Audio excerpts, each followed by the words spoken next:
오늘 사도행전 강해를 잠깐 멈추고 6.25 67절 주년을 맞이해서 역사와 관계된 잊지 않는 복에 대해서 말씀을 드리고자 합니다. 오늘 본문은 이스라엘 백성들이 40년 동안의 광야 생활을 마감하고 이제 가나안 땅을 진입하기에 앞서 모세가 이스라엘 백성들에게 새로운 경각심을 갖게 하는 그 메시지를 전하고 있습니다. 그 모세가 전하는 메시지 가운데 가장 중요한 동사가 있는데 그건 무엇입니까? Don't forget. 잊지 말라는 거예요. 잊지 말라. 3번이나 나옵니다. 11절에 보면은 하반절에 내 하나님 여호와를 잊어버리지 않도록 삼갈지어다. 또 14절에 내 마음이 교만하여 내 하나님 여호와를 잊어버릴까 염려하노라. 또 19절에도 보면 내가 만일 네 하나님 여호와를 잊어버리고 다른 신들을 따라 그들을 섬기며 그들에게 절하면 내가 너에게 증거하노니 너희가 반드시 멸망할 것이라. 뭐하면요? 잊어버리면. 그런 의미에서 여러분 잊지 않는 복을 가져야 됩니다. 물론 우리가 어떤 것은 잊는 게 좋아요. 그렇죠? 하지만 잊지 말아야 될 게 특별히 국가적으로 지난날에 어떤 비극적인 슬픔이나 상처를 잊어버리면 안 됩니다. 왜 그러는지를 제가 말씀드리겠습니다. 첫째는 무엇을 잊지 말아야 될까요? 어려웠던 시절을 잊어서는 안 됩니다. 어려웠던 시절. 오늘 본문 속에 이 모세는 무엇을 가르치고 있습니까? 니네들이 지난날 애국과 광야 생활을 거치면서 어려웠던 시절이 있었다. 그거 잊으면 안 된다. 그 잊으면은 다시 그 어려운 시절로 회귀할 수 있다는 것입니다. 여러분, 우리가 지난날 어려웠던 시절을 잊어버리면 자동적으로 마음속에 싹 자라는 게 뭘까요? 우리말도 그런 게 있잖아요. 개구리 올챙이적 시절을 잊어버렸다 그랬어요. 올챙이였던 시절이 있었다는 것입니다. 여러분, 사람이 말이죠, 지금 성공하고 좀 잘 산다고 사람들이 부러운 형편에 처한다고 그래가지고 옛날 고생하고 힘들었던 것을 잊어버리면 자동적으로 따라보니 교만해요. 사람 무시하고 깔보고 왜 못 살아? 왜 가난하게 살아? 나 이렇게 성공했는데 하면서 말이죠, 다른 사람 못 살고 가난하게 사는 것에 대해서 무인이 될 수가 있습니다. 특별히 국가적으로 더 그렇습니다. 국가적으로 이스라엘은 굉장히 고난이 많았던 민족입니다. 그러나 그들은 결코 두 번 다시 슬픔과 비극의 역사의 발자취를 쫓아가길 원하지 않습니다. 특별히 이스라엘 하면 우리가 알고 있는 것처럼 독일의 나치 하에서 얼마나 그들이 학살을 당했습니까? 600만 명의 유태인들이 학살을 당했습니다. 그래서 지금도 이스라엘의 예루살렘에 가면 유태인 학살 기념관이라는 게 있습니다. 유태인 학살 기념관, The Holocaust History Museum, 유대인 학살 기념관이에요. 근데 이 학살 기념관에 그 이름을 갖다가 야드 바셈이라고 하는데 그 뜻이 기념물과 이름입니다. 독일이 말이죠, 유태인들을 잡아다 놓고 유대인이라고 하는 것이 죄인이었어요. 유대인이라는 게. 그래가지고 유대인들을 미워해서 집단 수용소에다가 가둬놓고 사람들을 부를 때 절대 사람을 부른 적이 없습니다. 노란 마크를 딱 붙여놓고 번호로 불렀어요. 번호. 그들에게는 인격이 없었습니다. 사람 다움이 없었습니다. 그냥 번호 숫자만 있었습니다. 그런데 이 야드 바셈이라고 하는 이 유대인 학살 기념관 안에는 말이죠, 24시간 계속 방송을 틀어주는데 그 학살당한 어린아이로부터 노년에까지 한 사람 한 사람의 역사를 추적해가지고 이름, 태어난 곳, 직업, 학교, 그 사람에 대해서 아는 정보는 죄다 끄집어내가지고 계속해서 거기에 방문하는 사람들에게 들려준다는 거예요. 그곳에 한번 사진의 장면을 잠깐 볼까요? 보면 이곳에 그 학살당한 유대인들이 있는데 그 한 사람 한 사람에 대해서 그 사람의 족적을 다 추적해가지고 직업과 태어난 것, 학교, 졸업한 것까지 다 이야기해 준다는 거예요. 왜? 이들의 억울한 희생이 있었다, 슬픔이 있었다 하는 것을 갖다가 상기시켜 주는 거예요. 지난날 슬픔과 비극의 역사를 잊어버리면 그 역사 속으로 다시 우리가 빠져 들어갈 수 있다는 것입니다. 철저한 역사 교육이 이스라엘 사람들에게는 얼마나 강한지 몰라요. 그래서 그들이 내세우는 그 명국 가운데가 두 가지가 있는데, 하나는 뭐냐? 한번 보실까요? 한번 읽어볼까요? 시작. 과거를 망각하면 잘못된 과거는 반복된다. 또 하나 시작. 망각은 파멸을 가져오지만 기억은 구원의 비결이다. 이건 역사 의식 속에서 나온 겁니다. 그런 의미에서 지금도 유대인들은 말이죠, 이스라엘 사람들은 6월절이 돌아오면은 가족 식구들이 모여서 우린 옛날에 430년 동안 노예 생활했었어. 근데 하나님의 특별한 은혜로 구출을 받았지. 또 우리는 독일 나치하에서 600만 명의 희생을 당해서 슬프고 아팠던 역사를 끄집어내. 우리는 말이죠, 이 슬프고 아픈 역사, 아유 끄집어내지 마, 밥맛 떨어져, 그런 얘기 뭐들 해. 그래요, 안 해요 여러분. 그래야지만이 다시 그 슬픔과 비극의 역사를 되풀이하지 않는다는 것입니다. 여러분, 저는 우리 민족의 최대의 비극 가운데 하나는 뭐였을까요? 그거는 6.25 사변이라고 생각을 합니다. 6.25 상잔. 그런데 말이죠, 요즘 학교에서 6.25에 대해서 제대로 가르치는지 모르겠어요. 우리 가정에서도 잘 안 가르쳐요. 저는 제일 유감스러운 것 가운데 하나가, 옛날 극장에 가면 꼭 애국가를 불렀어요. 그렇죠? 그때 일어서서. 여러분, 애국가를 왜 안 부릅니까? 애국가 부르는 걸 갖다가 불편하게 생각을 해요. 애국, 나라를 사랑하는 마음으로 부르는 건데 그것을 갖다가 부르지 않고 학교에서도 말이죠, 매일 좀 부르면 어떻습니까? 굉장히 우리 나라가 말이죠, 역사의식이 결여되어 있어요.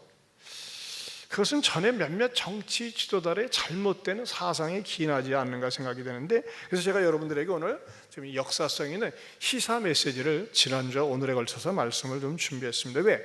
그리스도인들이 이 의식이 있어야 돼요.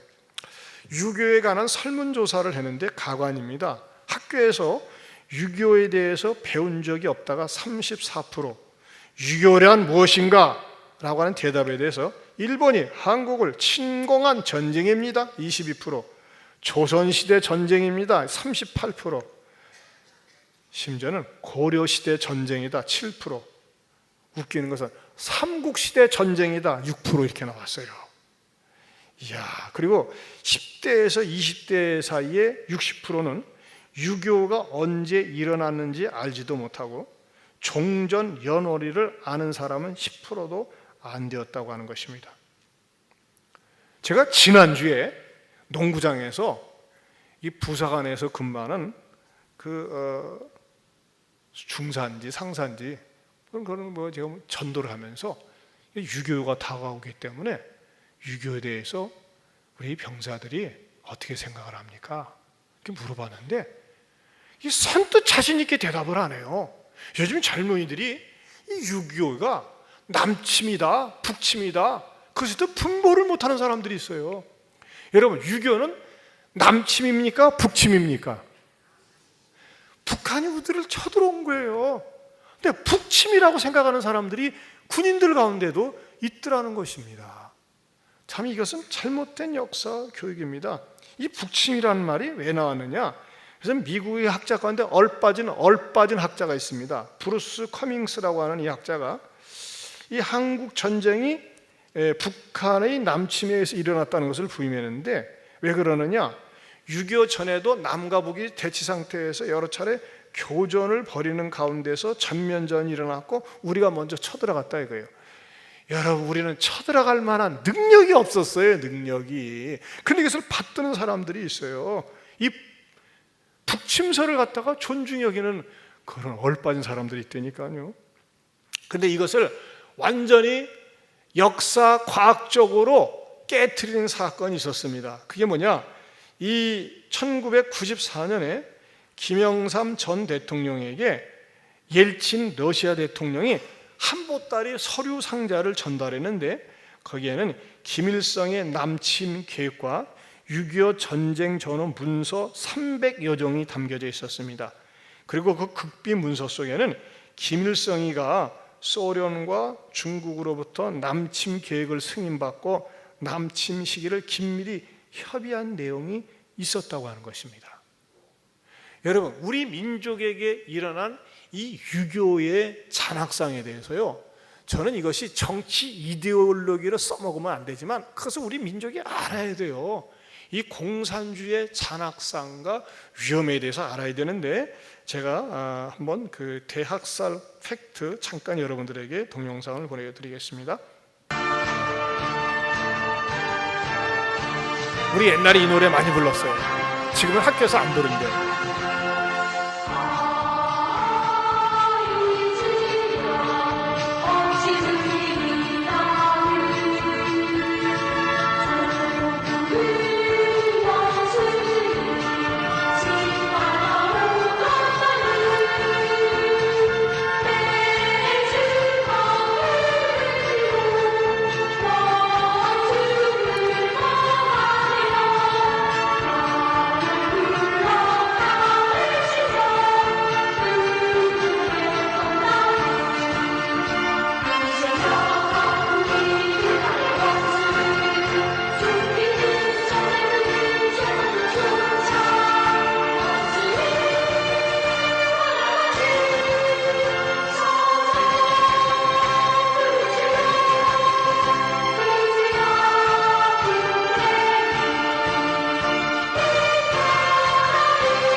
저렇게 비참하게 학살당한 분들은 누굽니까? 우리 조상들이에요.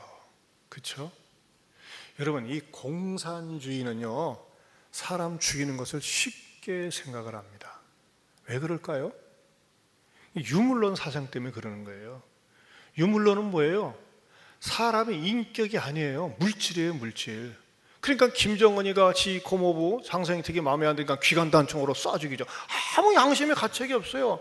저건 없어져 버려야 된다고 하면서 말이죠, 죽여버리는 거예요. 왜? 하나 물질에 가치 없는 물질이에요. 여러분, 이 김정은과 한 200만 명 되는 공산주의 당원들은 말이죠, 정말 잘못된 사상으로 꽉 차 있는 사람들입니다. 하지만 우리가 분명히 깨달아야 될 것 가운데 하나는, 두 번째로 북한 주민에 대해서는 긍휼의 마음을 가져야 됩니다. 북한의 인민들은 정말 불쌍한 우리 동족입니다. 유교의 정확한 명칭이 한때는 6.25 동란, 6.25 사변이라고 그랬지만 6.25 전쟁입니다. 전쟁이었습니다. 지금도 우리는 뭡니까? 휴전 상태입니다. 휴전 상태. 여러분, 우리가 6.25를 전후해서 1950년대 얼마나 우리나라가 가난했는지 모릅니다. 전 세계에서요, 가장 가난한 나라 가운데 2등에 속했어요. 아프리카의 어느 한 나라하고 그 다음에 우리나라였어요. 그래서 지금은 말이죠, 얼마나 우리나라가 풍요로운지 몰라요. 일자리가 없다고요? 아니에요. 내가 집사님을 만나면 일을 안 하려고 그래요. 좋은 일, 땀 안 흘리는 일, 땀 안 흘리는 일, 편한 일만 하려고 그러죠. 지금도 일꾼이 없어요. 일꾼이. 종종 저한테도 문의 와요. 사람 좀 추천해 달라고. 옛날에는요, 무슨 일이라도 하려도 일 자체가 없었어요. 여러분, 요즘 초근 목피라는 말 자체를 이해를 못합니다. 풀뿌리를 캐내어서 삶아 먹고 소나무 껍질을 벗겨 먹고 그랬어요. 근데 지금은 어느 정도입니까? 올해 쌀이 남아 돌아서 미얀마하고 캄보디아 수출을 했어요. 그냥 무상원조였어요. 무상원조. 지금 농림부에서는요, 이 옛날에는 어떻게든 쌀 수확량 늘리려고 하는데 그 논을 이용해 가지고 밭으로 개량을 해서 경작을 하면 더 후원을 해줄 정도로 말이죠, 이 정도로 쌀이 남아 돌고, 또 연휴를 맞이해 보세요. 수십만 명이 해외여행을 떠나고 자녀들 가운데 해외여행 다녀보지 않은 사람이 어디 있습니까? 그만큼 우리나라는 지금 풍요 속에서 살고 있습니다. 이게 우리가 잘나서 그런 겁니까? 하나님의 은혜입니다. 동의하십니까? 이만큼 사는 거 하나님 은혜요. 우리나라의 발전사를 보면요, 중고등학교 복도에 붙은 그 구호 변찬사를 보면 재밌어요. 60년대는 증산, 수출, 건설, 70년대에는 유신으로 번영하자, 80년대에는 나라의 충성, 부모의 효도, 90년대에는 핸드폰은 진동으로. 그게 복도의 구호래요. 2000년대는 뭔지 모르겠어요. 탄산음료 조심, 살 빼면 머리 좋아진다. 한마디로 우리 시대의 그 양상을 보여주는 것 같아요. 하지만 여러분, 북한은 정말 지금도 어렵습니다. 저는 제가 직접 북한을 다녀오지 않았습니까? 2002년도에. 북한 주민들은요, 지금도 우리의 소원은 통일이 아니에요. 우리의 소원은 전쟁입니다. 전쟁. 왜 그런지 아세요? 전쟁 나면 두 가지 결과가 나타납니다. 이기든지 지든지. 이기면 뺏어 먹고 지면 얻어 먹고. 이거예요. 여러분, 어저께도 17살 먹은 소년 병사가 저기 DMZ를 통해서 넘어오지 않았습니까? 17살 먹은 그런 아이가 35km인가를 걸어가지고 남한의 풍요가 그리워서 말이죠. 이거는 사실이에요, 사실. 그런데도 말이죠, 이런 것에 대해서 우리 정치 지도자들 가운데 눈을 못 뜨고 친북 좌파의 세력들이 있다는 것에 대해서는요, 정말 너무너무 가슴이 아파요. 특별히 이 북한이라는 정권은요, 어떤 정치적인 수단을 가지고 다스려서는 안 됩니다. 이 북한 정치 두뇌 집단은 어떠한 자들이냐? 일종의 사이비 종교 집단입니다. 사이비 종교 집단. 미국의 북한학자 토머스 벨크가 얘기한 것에 의하면요, 북한의 주체 사상을 갖다가 세계 10대 종교 속에 포함시켰어요. 북한 집단을 갖다가 사이비 종교 집단에 속한다 이겁니다. 예를 들면 유대교, 시크교, 자이나교, 조로아스트교보다도 많은 2천만 명의 신도들이 있다는 것입니다. 심지어는요, 북한에는 웹사이트를 갖다가 운영하는데 자기네 종교를 막 전파해요. 그래가지고 이 종교 내용은 주체 사상교입니다. 그런데 이 해외에다가 자기네 주체 사상교를 막 전파하는데 그 북한의 주체 사상교에 은혜 받아가지고 모여서 그것을 공부하고 속으로 공부를 하고 집회를 가졌다는 데는 아무 데도 없습니다. 남한에 쫓겨 있습니다. 남한에만 있어요. 해외에는 없어요. 그런데도 불구하고 우리나라는 정신을 못 차립니다. 여러분, 종교가 구성되려면 세 가지가 있어야 돼요. 첫째는 교주가 있어야 되고, 교리가 있어야 되고, 그 교주와 교리를 따르는 신도들이 있어야 됩니다. 자, 북한의 교주는 누굽니까? 김일성, 김정일. 교리는 뭐죠? 주체사상, 김일성 주체사상. 교인은 북한 주민입니다. 한때 이 북한을 열심히 돕느라고 북한을 자주 왕래했던 김진홍 목사님.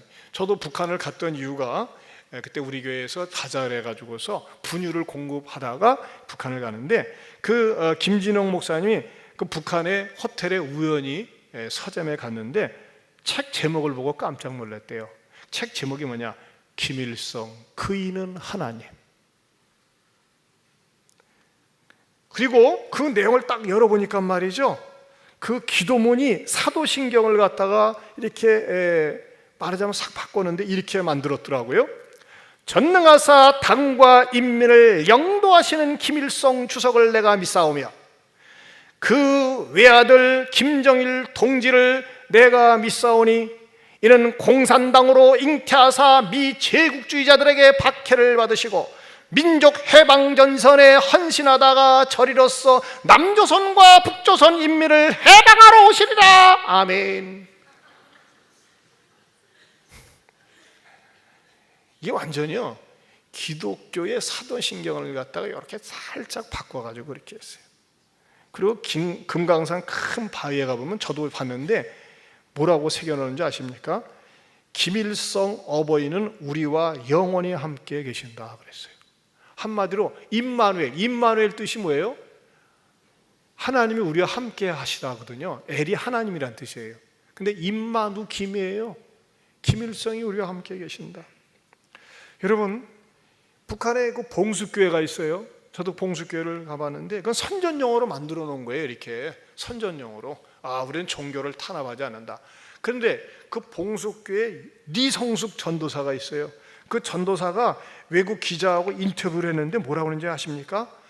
아니, 교회를 세워놨는데 김일성 교당하면 몰라. 이름이 교회예요. 근데 그 인터뷰하면서 김일성 주석이 하나님이래요.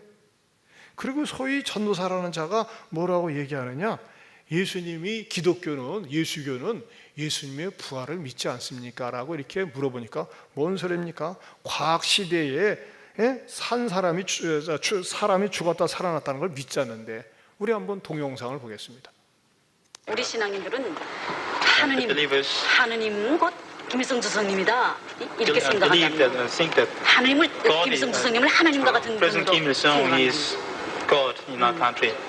그야말로 어쨌든 종교인이니까, 기독교인이니까 하느님의 집으로 오는데, 집으로 와서 나의 마음속에 있는 하느님, 그건 곧 김일성 주석님이다, 이런 마음을 가지고 김일성 주석님을 더 잘 믿고 김일성 주석님을 더 잘 받들겠다는 그런 마음을 가지고. 그러니까 죽은 예수가 다시 태어나는 부활은 안 믿습니까?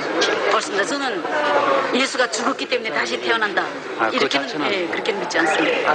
우리 지금 과학의 시대에 사람이 죽었다 다시 산다는 걸 믿을 사람이 없지요.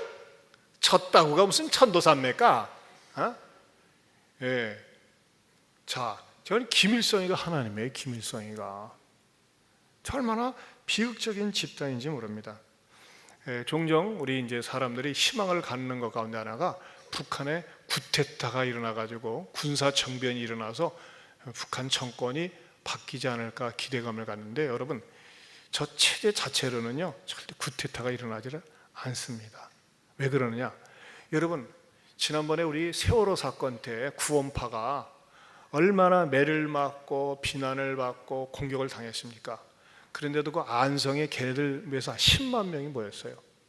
그럼 우리가 들을 때는요, 이 유병언이가 분명히, 유병언이도 이제 객사하지 않았습니까?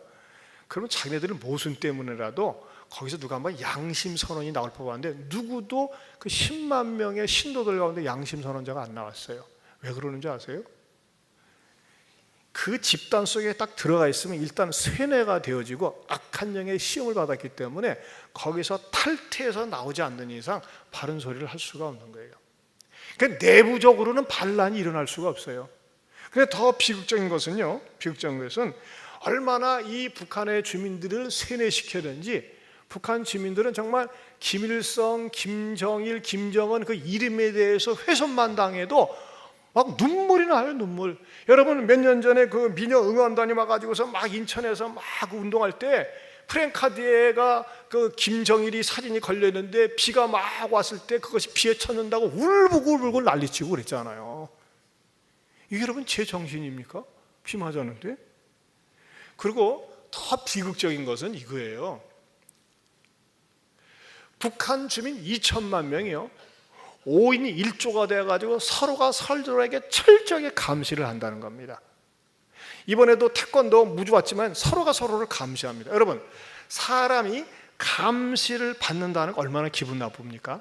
자, 우리 남한에서 누가 누구를 감시한다, 법적으로 감시 대상자가 되는 사람은 누굽니까?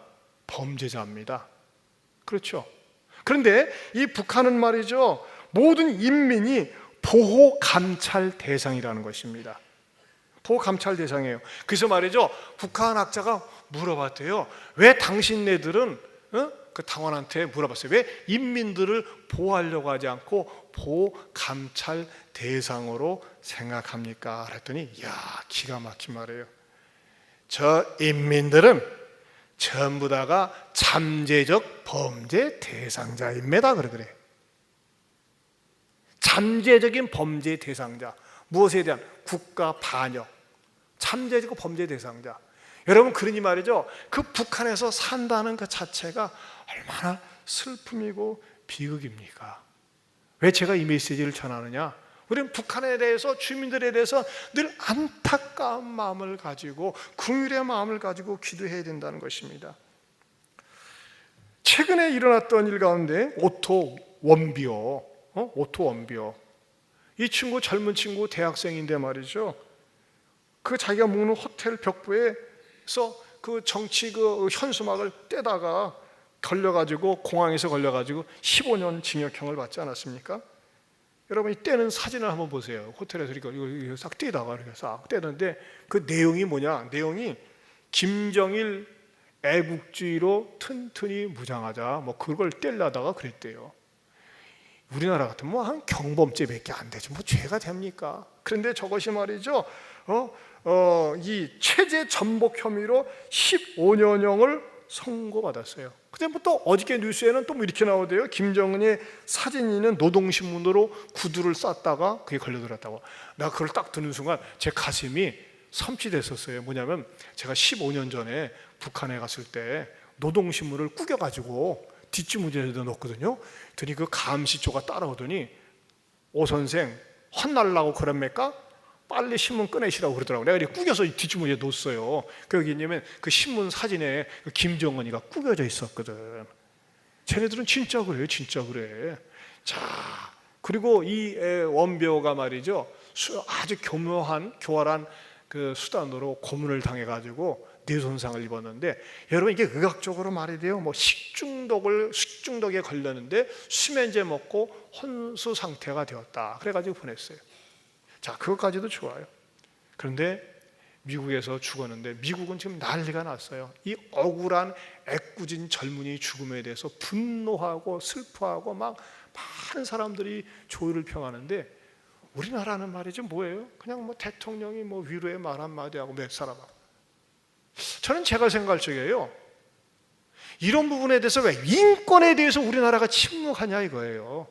그야말로 촛불 시위라도 해야 되는 거 아니겠어요? 너무나 우리나라가 이 친북 좌파 성향의 사람들이 곳곳에, 때로는 언론에 중요한 요직에 찾아가 있으면서 북한을 가능한 건들지 말자 이거예요. 여러분, 우리가 북한을 건드려서는 안 되죠. 싸워서 우리나라만 손해. 그러나 인권에 대해서는 얘기해야 된다 이겁니다. 인권에 대해서는 인간 이하의 취급을 당하고 사람이 사람 구실 못하도록 하는 것에 대해서는 우리가 목소리를 내야 되는데, 이것에 대해서 목소리를 내지 않습니다. 더더군다나 제가 방금도 말씀드렸지만은 북한은 사이비 이단 정치 집단입니다. 그래서 우리 그리스도인들이 깨어서 기도해야 됩니다. 하나님, 저 악한 영, 더러운 영, 폭력의 영, 주체 사상의 영을 무너뜨려 주시옵소서. 기도할 수 있기를 바랍니다. 우리는 기도할 때마다 이 북한 정권의 이 악한 영이 떠나도록 기도해야 됩니다. 이 악한 영의 지배를 받고 있다니까요. 이건 얼마나 우리 민족의 아픔인지 몰라요. 이것에 대해서 우리가 경각심을 가져야 됩니다. 그러면서 세 번째로 감사로 돌아보고 감사로 맞이해야 합니다. 우리 16절을 읽어보겠습니다. 16절 시작. 내 조상들도 알지 못하던 만나를 광야에서 내게 먹이셨나니 이는 다 너를 낮추시며 너를 시험하사 마침내 내게 복을 주려 하심이었느니라. 여러분, 우리가 현재 누리고 있는 자유와 풍요로움, 이것은 우리 조상들이 맛보지 못한 것들이었습니다. 이런 부분에 대해서 우리는 감사할 수 있어야 됩니다. 익산시청에 그 신문을 들어가 보니까요, 야, 꿈이 좋더라고요. 우리 익산시가 호남에서 전라남북도를 통해서 광주, 전주, 익산 3개 도시로 발돋움을 하기를 원하는 그런 희망찬 그런 메시지를 담았어요. 아, 얼마나 감사한지.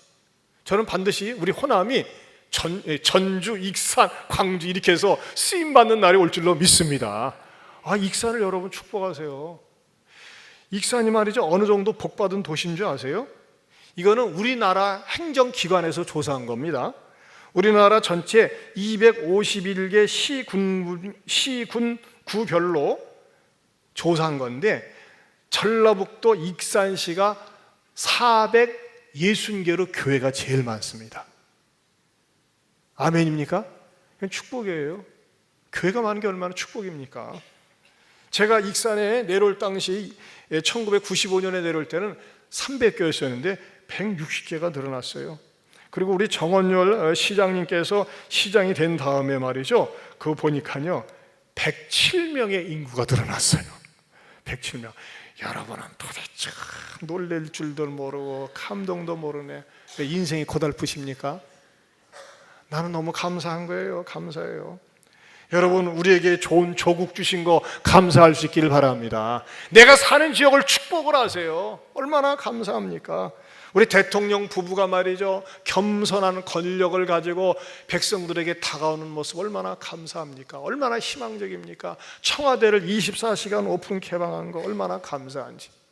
또 뉴스를 보니까 미국도 너무 자극시키려고 하지 않고 중국도 자극시키려고 하지 않고 가능한 말이죠, 등거리 외교를 통해서 어떻게든지 우리나라 백성들의 마음을 좀 위로하고 잘 이끌려가는 모습들이 얼마나 감사한지 모르겠어요. 여러분, 축복해야 됩니다. 특별히 우리가 익산 지역, 제가요 1995년에 내려왔어요. 22년 동안 거주했는데 여러분, 너무 가뭄이 심해서 급수 제한을 해야 되겠습니다, 그런 적 없어요. 물난리를 겪은 적도 없어요. 정말 익산 좋은 도시예요. 아멘입니까? 익산 좋은 도시예요. 그런데 저는 익산이 왜 더 좋냐? 바로 저와 여러분들과 같은 하나님을 믿는 그리스도인들이 있어서 좋은 도시인 줄로 믿습니다. 무엇보다도 여러분, 내가 예수 믿게 된 거, 하나님의 자녀가 된 거, 우상 숭배하지 않고 이단에 빠지지 않고 마귀를 쫓지 않고 하나님을 쫓아 사는 것, 이것이 나에게 복 중에 복이요 축복 중에 축복인 줄로 믿습니다. 하나님의 은혜예요. 여러분, 지난 상반기에도 보면요, 얼마나 많은 사고들도 많이 있었고 어려움도 많이 있었습니까? 그런데도 여기까지 인도해 주셨어요. 감사의 마음을 드려야 됩니다. 제 친한 목사님한테 들은 얘기입니다. 그 목사님한테 어느 날 그 목양실로 이렇게 봉투가 하나 전달되었는데 장문에 이게 문장이 써 있는 거예요. 사연이 이렇습니다. 어떤 자매가 자기는 내 평생 소원, 내 평생 목적이 명품 가방 사는 거래요. 몇 천만 원짜리. 그래서 딱 메고 다니고 들고 다닐 때 우와, 저 명품이네 하면서 사람들이 눈여겨보는 거, 그것이 그 자매의 목표고 소원이었대요. 그래서 점심도 천만 찍고 돈을 아끼고 심지어 상품권 들어오면 그것도 차곡차곡 모아놓고 하면서 말이죠, 어떻게든 명품 내가 명품 가방을 사리라. 명품 가방 비싼 건 굉장히 비싼가 봐요. 그렇죠? 우리는 그거 상상도 안 하니까 서울 사람들이 그러겠죠. 그런데 말이죠, 어느 날 하나님 앞에 나와서 예배 속에서 깨달은 거예요. 내가 이 세상에서 가장 행복하고 가장 축복이 되는 것은 예수 믿는 것이다. 예수 믿는 것이 명품 인생이다. 그걸 깨달은 거예요. 그러면서 회개하는 마음으로 말씀을 듣고 찔렸어. 마음에 찔려가지고 어찌할까 하다가 어떻게 했느냐, 하나님, 내가 너무나 헛된 것에, 허황 떠온 것에 내 마음이 팔려가지고 돈을 모아서, 상품권을 모아서 수천만 원 그 명품 가방 사려고 했는데 이거 헛된 것임을 깨닫고 하나님께 다 드립니다. 세상에 그 헌금 봉투 속에 상품권까지 다 들어있는 거예요. 헌금까지 다 들어있는데 이 문장이 기가 막혀요. 주님, 내가 명품백 사려고 모아놓은 돈과 상품권도 하나님께 드립니다. 대신 내 인생 속에 주님이 나의 명품백이 되어 주시옵소서. 이야, 한번 따라서 해보실까요? 주님이 나의 명품백이 되어 주옵소서. 우리 교인들 가운데도 기대해도 되겠습니까? 네, 우리는 명품백 자체가 관심이 없으니까. 그러나 이 마려가 생각이 얼마나 멋있습니까? 주님이 내 인생의 명품백이다. 여러분, 그렇습니다. 우리가 예수 믿고 산다는 것은 내 인생의 최고의 축복이요 감사의 조건이 되는 줄로 믿습니다. 여러분, 최고의 축복을 받은 사람은 견딜 수가 없어요. 표현을 하고 싶어요. 드러내고 싶습니다. 누구를? 예수님을. 여러분, 우리나라가, 저는요 참 이게 아쉬워요. 우리가 6.25 전쟁을 기념해서 좀 전국적으로, 전 국민적으로 보리떡 먹는 체험도 하고 개떡 먹는 체험도 하고 다양한 행사도 가지면서 정말 이질이 어찌하여 그날을, 세상에, 집사님 지금 고등학교 있죠? 이질이 어찌하여 그날, 지금 학교에서 종종 부릅니까? 예, 현직 선생님입니다. 안 불러요. 왜 안 부르는지 모르겠어요. 그 부르면 뭐가 죄악됩니까? 그 불러야 돼요. 정말 6.25 잊어버리면 안 되거든요. 근데 그거 부르지 못하게 하고, 아까도 말씀드린 애국가 말이죠. 극장에서 딱 일어서서 부르고 그러는데 극장에서 안 부르고. 그러니까 왜 그러는지 모르겠어요. 여러분, 우리 조국을 사랑한다는 거, 조국을 아낀다는 거, 그것이 우리들 자신과 자손들에게 복이 되는 줄로 믿습니다. 근데 이러한 경각심과 애국심을 누가 갖습니까? 그리스도인들이 가져야 돼요. 그리스도인들이 나라를 사랑하고 나라를 위해서 기도하고 나라가 잘 되기를 축복하는 그런 그리스도인들이 있을 때 하나님이 이 나라를 계속해서 축복하시고 사용하여 주시리라 믿습니다.